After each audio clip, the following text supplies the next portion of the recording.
Hello friends, good morning. आज हम NCERT class 7 science के 15 चैप्टर को स्टार्ट कर रहे हैं, जिसका नाम है प्रकाश, लाइट। ठीक है, तो हम जो है एक पतली झिर्री या फिर एक छोटे से छिद्र छेद से सूर्य के प्रकाश का जो किरण पुंज होता है, ठीक है, उसको कमरे में प्रवेश करते हुए देखे हैं। स्कूटर, कार, रेलगाड़ी, इन सब के हेडलैम्प, ये एयरपोर्ट पे जो लाइट हाउस में वहाँ पे सर्च लाइट लगी रहती, उसको टॉर्च में, इन सब में जो प्रकाश के किरण पुंज होते हैं उनको हमने देखा है। तो हमें ये देखना है कि वो गमन कैसे करते हैं, ठीक है, यहाँ से वहाँ गति कैसे करते हैं। तो यहाँ पे सबसे पहले है प्रकाश सरल रेखा के अनुदिश गमन करता है, ठीक है, यानी एक सीधी रेखा में प्रकाश चलती है। हमने क्लास 6 में एक क्रियाकलाप में देखा था कि जब हम एक मोमबत्ती की लाइट को एक सीधी पाइप से देख रहे थे तो वो हमें दिखाई दे रहा था, लेकिन जब उसे हम मुड़ी हुई पाइप से देख रहे थे तो वो नहीं दिखाई दे रहा था। ठीक है, उसके बाद हम देखते हैं कि प्रकाश का परावर्तन। तो प्रकाश की दिशा को परिवर्तित करने की एक विधि है, यह है कि किसी चमकदार पृष्ठ पर उसे डाला जाए, जैसे स्टेनलेस इस्पात की चमकदार प्लेट या फिर इस्पात की चमकदार चम्मच प्रकाश की दिशा को परिवर्तित कर सकती है। जल का पृष्ठ भी जो होता है वो दर्पण की तरह कार्य करता है और प्रकाश के पथ को बदल सकता है। ठीक है, इस तरह से हम देखते हैं। तो कोई भी पॉलिश किया हुआ या फिर चमकदार पृष्ठ दर्पण की भांति कार्य कर सकता है। हम देखते हैं कि दर्पण जो होता है, मिरर, अपने ऊपर पड़ने वाले, ठीक है, दर्पण जो है अपने ऊपर पड़ने वाले प्रकाश की दिशा को बदल देता है। तो दर्पण द्वारा प्रकाश की दिशा का यह परावर्तन जो होता है प्रकाश का परावर्तन कहलाता है। आगे हम प्रकाश के परावर्तन को एक क्रियाकलाप से समझते हैं। ठीक है, यहाँ पे क्या किया गया है, एक टॉर्च ली गई है, उस पर एक ब्लैक पेपर में एक 3 लाइनें काटकर एक स्ट्रिप लाइट यहाँ पे लगा दिया गया है और फिर एक प्लेन मिरर, ठीक है, एक समतल दर्पण लिया गया है। फिर इस तरह से लाइट को यहाँ एडजस्ट किया गया है कि इस पूरे लाइट का सबसे पहला तो अंदर इसके इमेज बन रहा है, दूसरा जो इसमें लाइट निकल रही है वो ऐसे लगी गई है कि इसका परावर्तन भी दिखाया गया है। ठीक है, तो इस प्रकार जब इसमें दिखाया गया है तो इसकी जो दिशा होती है उसको बदल के भी देखा गया है, लेकिन इस तरह से बदला गया है कि जो परिवर्तित प्रकाश की दिशा का जो है वो जो दर्पण में जो इमेज दिखाई दे रहा है वो यहाँ पे परावर्तन बिल्कुल अच्छे से दिखाई देता है। तो इसमें क्या बताता है कि यह क्रियाकलाप यह दर्शाता है कि प्रकाश जो है वो समतल दर्पण से किस प्रकार परावर्तित हो रहा है। ठीक है, इसको और अच्छे से समझने के लिए एक प्लेन मिरर लिया गया है और उसके सामने एक मोमबत्ती रख दी गई है। तो मोमबत्ती की लौ को दर्पण में देखने का प्रयास किया गया है, जैसे कि इसी प्रकार की एक मोमबत्ती दर्पण के पीछे रखी हो। ठीक है, मतलब उस दर्पण में ऐसा दिख रहा है कि आगे तो हमने मोमबत्ती का इमेज देख रहा है, लेकिन हमें जो मिरर में इमेज दिखाई दे रहा है वो लग रहा है कि मिरर में वो पीछे भी एक मोमबत्ती ही रखी हुई है। तो मोमबत्ती दर्पण के पीछे रखी प्रतीत होती है, तो दर्पण द्वारा बनाया गया मोमबत्ती का प्रतिबिंब है, यानी इमेज है। यहाँ मोमबत्ती किसी बिंब यानी वस्तु का उदाहरण है। अब मोमबत्ती को हम अलग अलग स्थितियों में रख के भी देखते हैं कि क्या होता है। तो इस प्रकार प्रतिबिंब को सीधा कहते हैं। ठीक है, यहाँ पर जो हमने देखा कि प्रतिबिंब बिल्कुल वैसा ही दिखाई दे रहा है, तो यहाँ पे हम ये कंक्लूज़न यहाँ निकलता है कि मेरे समतल दर्पण द्वारा जो बना हुआ प्रतिबिंब होता है दर्पण में, ठीक है, वो सीधा, ठीक है, बिल्कुल सीधा और बिंब के आमाप का बिल्कुल दिखाई देता है, यानी बिल्कुल सीधा होता है और जितना बड़ा वस्तु होता है उतने ही बड़ा इमेज भी बनता है समतल दर्पण में। ठीक है, अब हम क्या करते हैं, अब दर्पण के पीछे एक पर्दा लगा देते हैं। ठीक है, और पर्दे पर मोमबत्ती का प्रतिबिंब प्राप्त करने का प्रयत्न करते हैं। तो उसके बाद हम क्या करते हैं कि यहाँ पर हम देखते हैं कि किसी भी स्थिति में मोमबत्ती का प्रतिबिंब जो होता है पर्दे पर प्राप्त नहीं किया जा सकता, या तो हम मिरर के पीछे लगाएं या फिर वस्तु के पीछे लगाएं। ठीक है, एक वस्तु और एक मिरर, यहाँ इसके पीछे पर्दा लगाएं या फिर इधर, लेकिन हमें किसी भी किसी भी स्थिति में मोमबत्ती का प्रतिबिंब पर्दे पर प्राप्त नहीं होता है। ठीक है, अगला क्रियाकलाप किया गया है। ठीक है, यहाँ पे क्या किया गया है, समतल दर्पण लिया गया है, एक चेस बोर्ड लिया गया और बीच में इस दर्पण को रख दिया गया और करीब 3 खाने पीछे यहाँ पर एक वस्तु रख दी गई है। अब उसकी जो इमेज है उसको दर्पण में देखा गया, तो देखा गया सेम दूरी पर। ठीक है, सेम दूरी पर हमें दर्पण में भी दिखाई देता है। ठीक है, तो प्रतिबिंब दर्पण से उसके पीछे उतनी ही दूरी पर होता है जितना कि दर्पण से वस्तु की दूरी होती है। ठीक है, यानी कि अगर यहाँ पर दर्पण रखा हुआ है और इससे 3 खाने पीछे यहाँ वस्तु रखी हुई है, तो जो दर्पण में इमेज बनेगा वो भी वही सेम होगा। तो अब इसकी पुष्टि जो होते हैं चार्ट जो चेस बोर्ड पर अब उसको किसी भी स्थान पर रखकर हम देख सकते हैं। आगे हम देखते हैं दक्षिण या वाम। ठीक है, तो जब हम समतल दर्पण में अपना प्रतिबिंब देखते हैं तो वो मतलब बिल्कुल हमारे जैसे ही दिखाई देता है या बिल्कुल भिन्न दिखाई देता है, ये हम देखते हैं। ठीक है, तो हम यहाँ देखते हैं कि जब हम इमेज में अपने आप को देखते हैं, ठीक है, तो उसमें हम अपना अगर दाहिना हाथ ऊपर करें, ठीक है, तो हमें थोड़ा अलग दिखाई देता है। तो इस प्रकार हम देखते हैं कि प्रतिबिंब में दक्षिण वाम दिखाई पड़ता है और वाम दक्षिण दिखाई देता है, यानी कि जो हमारा दक्षिण है वो उसमें दाहिना दिखाई दे, मतलब अगर हम बायां हाथ उठाएं तो हमें मिरर में लगेगा कि दाहिना है। ठीक है, और अगर दाहिना उठाएं तो हमें मिरर में लगेगा कि बायां हाथ है। ठीक है, तो इसमें दिखाया गया है कि समतल दर्पण में केवल बगल यानी पार्श्व साइड ही मतलब उनकी अदला बदली हुई है, प्रतिबिंब उल्टा नहीं दिखाई देता है। ठीक है, तो समतल दर्पण में हमें प्रतिबिंब उल्टा नहीं दिखाई देता है, सेम साइज का होता है। ठीक है, वस्तु से समान दूरी पर होता है और केवल बगल का ही उसमें चेंज होता है। तो आगे अब देखा गया है कि एक समतल दर्पण के सामने किसी नाम को उल्टा लिखने पर कैसा दिखाई देता है। तो हम देखें कि अक्सर एम्बुलेंस जो होते हैं वो नाम हमेशा उल्टे दिखाई देते हैं, जिससे क्या होता है कि हमने देखा था कि साइड बदल जाती है। ठीक है, तो जब हम मिरर आगे जब समतल दर्पण में उसको देखेंगे तो वो बिल्कुल हमें सीधा दिखाई देगा। ठीक है, तो जो स्कूटर या कार के पार्श्व दर्पण यानी बगल के जो दर्पण होते हैं, ये सभी वस्तुओं के प्रतिबिंब स्वयं वस्तुओं से छोटे दिखाई देते हैं। ठीक है, छोटे दिखाई देते हैं। तो ऐसा क्यों होता है? तो अब हम देखते हैं गोलीय दर्पण। ठीक है, तो यहाँ पे किया गया है कि अगर थाली लें, चम्मच लें, तो उसमें हमें अपने प्रतिबिंब तो दिखाई देते हैं, लेकिन अगर चम्मच का जो बाहरी पृष्ठ होता है उस पर देखा जाए, ठीक है, तो उसमें क्या होता है कि उसमें प्रतिबिंब तो दिखाई देता है, लेकिन हम जो साइज़ है उससे छोटा।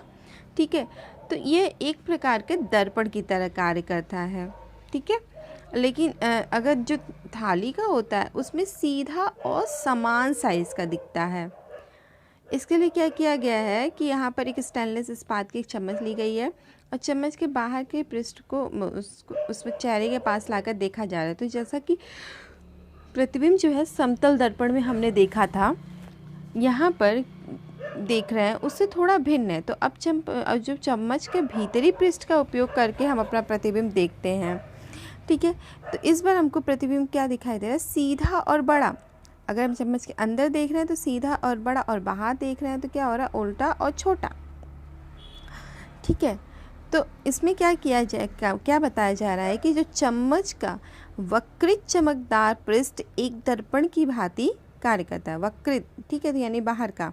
तो गोलीय दर्पण वक्रित दर्पण का सबसे अधिक सामान्य उदाहरण है। तो यदि किसी गोलीय दर्पण का परावर्तक पृष्ठ अवतल है तो इसे अवतल दर्पण कहते हैं, और यदि परावर्तक पृष्ठ उत्तल है तो इसे उत्तल दर्पण कहते हैं। ठीक है, तो यहाँ पर अगर परावर्तक पृष्ठ ऐसा है तो उसे अवतल कहते हैं, और अगर इस तरह उभरा हुआ है तो उसे परावर्तक कहते हैं। तो जो चम्मच का भीतरी पृष्ठ है वो अवतल दर्पण की भांति कार्य करता है, और जबकि उसका बाहरी पृष्ठ उत्तल दर्पण की तरह कार्य करता है। ठीक है, तो यहाँ पे एक गेंद ली गई, उसे काट के इसमें बताया गया कैसे बताते हैं। ठीक है, तो हम जानते हैं कि किसी वस्तु का समतल दर्पण द्वारा जो बना प्रतिबिंब है वो पर्दे पर प्राप्त नहीं किया जा सकता है। ठीक है, अब यहाँ पर एक अवतल दर्पण लिया गया है और इसके परावर्तक पृष्ठ को सूर्य की ओर रखकर पकड़ा गया है और दर्पण से जो परावर्तित प्रकाश को एक कागज़ की शीट पर प्राप्त करने का प्रयास किया गया है। तो कागज़ की शीट को तब तक आगे पीछे किया गया समय जब तक कि एक जो तिछड़ यानी स्पष्ट चमकदार बिंदु प्राप्त न हो जाए। ठीक है, तो यहाँ पे जैसा कि दिखाया जा रहा है एक पेपर लिया गया है, यहाँ एक अवतल दर्पण है, तो इस पे जो है प्रकाश की लाइट आ रही है और यहाँ से जो है ये परावर्तित जो प्रकाश की किरण पुंज है उसको एक जो तिछड़ बिंदु है वहाँ पे किया जा रहा है। तो दर्पण और कागज़ की शीट को कुछ मिनट के लिए स्थिर रखिए। ठीक है, अब ये जो चमकदार बिंदु है वास्तव में सूर्य का प्रतिबिंब है। ठीक है, तो यह प्रतिबिंब पर्दे पर बन रहा है। पर्दे पर बनने वाले प्रतिबिंब को वास्तविक प्रतिबिंब कहते हैं और समतल दर्पण द्वारा बने मोमबत्ती की लौ के प्रतिबिंब को पर्दे पर प्राप्त नहीं किया जा सका था। इस प्रकार प्रतिबिंब को आभासी प्रतिबिंब कहते हैं। ठीक है, तो अवतल दर्पण से बना प्रतिबिंब वास्तविक और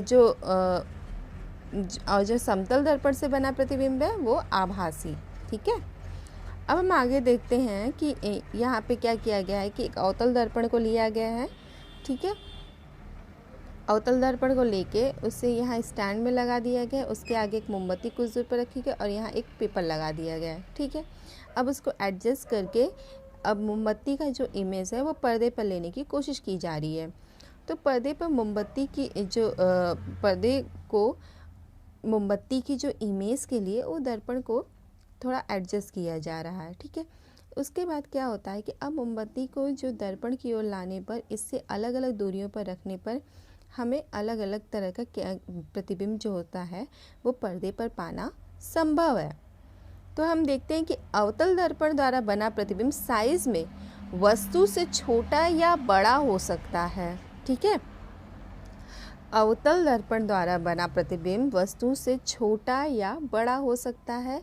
प्रतिबिंब वास्तविक या आभासी हो सकता है। अवतल दर्पण का उपयोग अनेक प्रयोजनों के लिए किया जाता है, जैसे कि डॉक्टर क्या करते हैं आँख, कान, नाक, गला के निरीक्षण के लिए करते हैं और दांत की जो विशेषज्ञ होते हैं अवतल दर्पण का उपयोग जो होता है दांतों का बड़ा प्रतिबिंब देखने के लिए करते हैं। टॉर्च, कारों और स्कूटर के अग्रदीप के परावर्तक पृष्ठ की आकृति भी अवतल है। ठीक है, आगे हम अगला क्रियाकलाप देखते हैं कि यहाँ पे एक अवतल दर्पण के स्थान पर क्या किया गया है कि उत्तल दर्पण लिया गया है। ठीक है, यहाँ पर उत्तल दर्पण लिया गया है। तो हम देखते हैं कि इसमें क्या वास्तविक प्रतिबिंब बन रहा है या फिर उस वस्तु से बड़ा या छोटा कैसा प्रतिबिंब बन रहा है ये हमें देखना है। तो हम देखते हैं कि यहाँ पर जो इमेज है, ठीक है, वो बिल्कुल अलग है। ठीक है, तो हम देखते हैं कि वाहनों में जो साइड मिरर यूज़ होते हैं, ठीक है, उनमें जो होता है वो उत्तल दर्पण होता है। तो उत्तल दर्पण क्या करते हैं कि अधिक क्षेत्र के दृश्य का इमेज बना सकते हैं, अतः ये चालकों को पीछे की अपेक्षा के अधिक क्षेत्र के वाहनों को देखने में सहायता करते हैं। ठीक है, तो लेंसों द्वारा बने प्रतिबिंब। तो अब हम देखते हैं कि लेंसों द्वारा कैसे प्रतिबिंब बनते हैं। हमने आवर्धक लेंस को देखा होगा। ठीक है, इसका प्रयोग जो होता है छोटे वर्ड्स को पढ़ने के लिए किया जाता है। ठीक है, और कॉकरोच और केचुए के शरीर के भागों को देखने के लिए भी किया जाता है। ठीक है, तो लेंसों का उपयोग व्यापक रूप से चश्मों, दूरदर्शकों और मतलब दूरबीन और सूक्ष्मदर्शियों में किया जाता है। इस सूची में लेंसों के कुछ अन्य उपयोग भी और भी जोड़ा गया है। ठीक है, तो आगे हम देखते हैं कि कुछ लेंस होते हैं, ठीक है, यहाँ पर उनके किनारे जो होते हैं वो पतले होते हैं। ठीक है, और बीच में मोटे होते, उन्हें उत्तल लेंस कहते हैं। और कुछ के किनारे जो होते हैं मोटे होते हैं, बीच में पतले होते हैं, उन्हें अवतल लेंस कहते हैं। लेंस हमेशा पारदर्शी होते हैं। ठीक है, अब एक उत्तल लेंस यानी कि आवर्धक लेंस लिया गया है। इसे सूर्य किरण के मार्ग में रखा गया है और इसमें जो है एक कागज़ की शीट रखी गई है। तो लेंस और कागज़ के बीच की दूरी उस समय तक समायोजित किया गया है जब तक कि कागज़ पर एक चमकदार बिंदु न प्राप्त हो जाए, और इस स्थिति में लेंस और कागज़ को कुछ मिनट तक स्थिर रखा गया। तो अब उत्तल लेंस को, ठीक है, अवतल लेंस में बदल दिया गया। तो हमने क्या किया कि यहाँ पर दर्पण, ठीक है, हमने दर्पणों के लिए देखा था कि वस्तु की विभिन्न स्थितियों के लिए प्रतिबिंब की जो प्रकृति और साइज थे वो बदल रहे थे, ठीक है। तो यहाँ पे देखना है हमें कि सामान्यतः उत्तल लेंस उस पर पड़ने वाले प्रकाश को अभिसरित यानी अंदर की ओर मोड़ देते हैं, इसलिए इन्हें अभिसारी लेंस कहते हैं, ठीक है। ये यहाँ से प्रकाश किरण को अंदर की तरफ मोड़ देते हैं। और इसके विपरीत अवतल लेंस आपतित प्रकाश को अपसरित यानी बाहर की ओर कर देते हैं, ठीक है। तो इन्हें अपसारी लेंस कहते हैं। आगे हम देखते हैं कि एक उत्तल लेंस लिया गया है और इसे मेज़ पर रख दिया गया है, और यहाँ पर अवतल दर्पण में जैसा कि किया गया था, दर्पण में यहाँ लेंस की बात हो रही है। तो मेज़ पर एक जलती हुई मोमबत्ती ली गई है, ठीक है। यहाँ पर जो है लेंस को एडजस्ट किया गया आगे पीछे, ठीक है। तो हम क्या जो मोमबत्ती की जो लौ का जो प्रतिबिंब है प्राप्त करने का उसका प्रयास करते हैं। तो आप जो पर्दे को लेंस की ओर, ठीक है, पर्दे को लेंस की ओर या फिर लेंस से दूर ले जाना होता है, जिससे कि लौ का स्पष्ट और तीक्ष्ण प्रतिबिंब प्राप्त होता है। अब लेंस से मोमबत्ती की दूरी बदलने पर देखते हैं क्या होता है। तो इस पर मोमबत्ती की लौ का प्रतिबिंब प्राप्त किया जाता है। तो यहाँ पर जो प्रतिबिंब बनता है वो सीधा और आवर्धित है, ठीक है। तो यहाँ पे ये पता करना है क्या है, वास्तविक है आभासी। तो ऐसी स्थिति में उत्तल लेंस को आवर्धित लेंस की भांति उपयोग किया जाता है, ठीक है। तो इसी प्रकार अवतल लेंस द्वारा बने प्रतिबिंबों का अध्ययन भी किया जाना है, ठीक है। तो हम पाएंगे कि अवतल लेंस द्वारा बने प्रतिबिंब सदैव आभासी, सीधे और वस्तु से छोटे होते हैं, ठीक है। आगे हम देखते हैं सूर्य का प्रकाश श्वेत अथवा रंगीन। तो हमने इंद्रधनुष को देखा होगा, ठीक है। वर्षा के बाद जो होता है, जब सूर्य आकाश में क्षितिज के पास होता है तो इंद्रधनुष आकाश में अनेक रंगों के एक बड़े रूप में दिखलाई देता है कि इंद्रधनुष में कितने रंग होते हैं। अगर हम इस तरह बोलें तो कहते हैं कि लाल, नारंगी, पीला, हरा, नीला, जामुनी और बैंगनी, ठीक है। हमें साबुन के बुलबुले जब बनाते हैं तो उसमें भी कलर्स दिखाई देते हैं। जब उस पर लाइट पड़ती है, सीढ़ी होती है, उस पर भी प्रकाश परावर्तित होती है, तो हमें कलर दिखाई देते हैं। तो इसमें क्या किया गया है कि एक अंधेरे कमरे में, ठीक है, एक सूर्य का प्रकाश को जो है छोटी सी प्रिज्म से गुजारा गया है, ठीक है। तो यहाँ पे देखते हैं कि वो 7 रंगों में टूट जाता है। तो इस प्रकार हम बता सकते हैं कि जो सूर्य की जो प्रकाश में 7 वर्ण विद्यमान होते हैं, और ऐसे प्रकाश को श्वेत प्रकाश भी कहते हैं। तो श्वेत प्रकाश के वर्णों को पहचानना हमारे लिए और इजी हो जाता है। क्या किया गया है कि यहाँ पर एक डिस्क बनाई गई, उसमें 7 कलर बनाए गए हैं। उसके बाद उसको एक पेंसिल लगा के उसको ऐसा बनाया गया ताकि वो घूम सके, ठीक है। तो डिस्क को दिन के प्रकाश में घुमाएं, और जब डिस्क तेज़ी से घूमती है तो वर्ण आपस में मिल जाते हैं और डिस्क श्वेत से प्रतीत होती है। इस डिस्क को सामान्यतः न्यूटन का डिस्क कहते हैं। आगे यहाँ पे कुछ प्रमुख शब्द दिए गए हैं, ठीक है। हम इनको आगे और अच्छे से देख लेते हैं। तो यहाँ पे सबसे पहले है कि प्रकाश जो है वो सरल रेखा के अनुदिश गमन करता है, यानी सीधी रेखा में चलता है। कोई पॉलिश किया हुआ या चमकदार पृष्ठ दर्पण की तरह कार्य करता है। जो प्रतिबिंब पर्दे पर प्राप्त किया जा सके वास्तविक प्रतिबिंब कहलाता है, और जो प्रतिबिंब पर्दे पर प्राप्त न किया जा सके उसे आभासी प्रतिबिंब कहते हैं। समतल दर्पण द्वारा बना प्रतिबिंब सीधा, आभासी और वस्तु के समान साइज का होता है, ठीक है।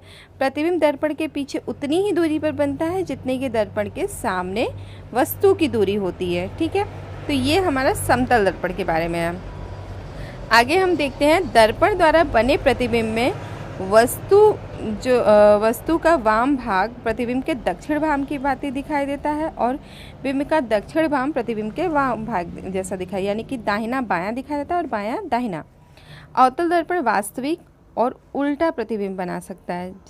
जब वस्तु को दर्पण के अत्यंत निकट रखते हैं तो प्रतिबिंब आभासी, सीधा और आवर्धित होता है। उत्तल दर्पण द्वारा बना प्रतिबिंब सीधा, आभासी और साइज में वस्तु से छोटा होता है।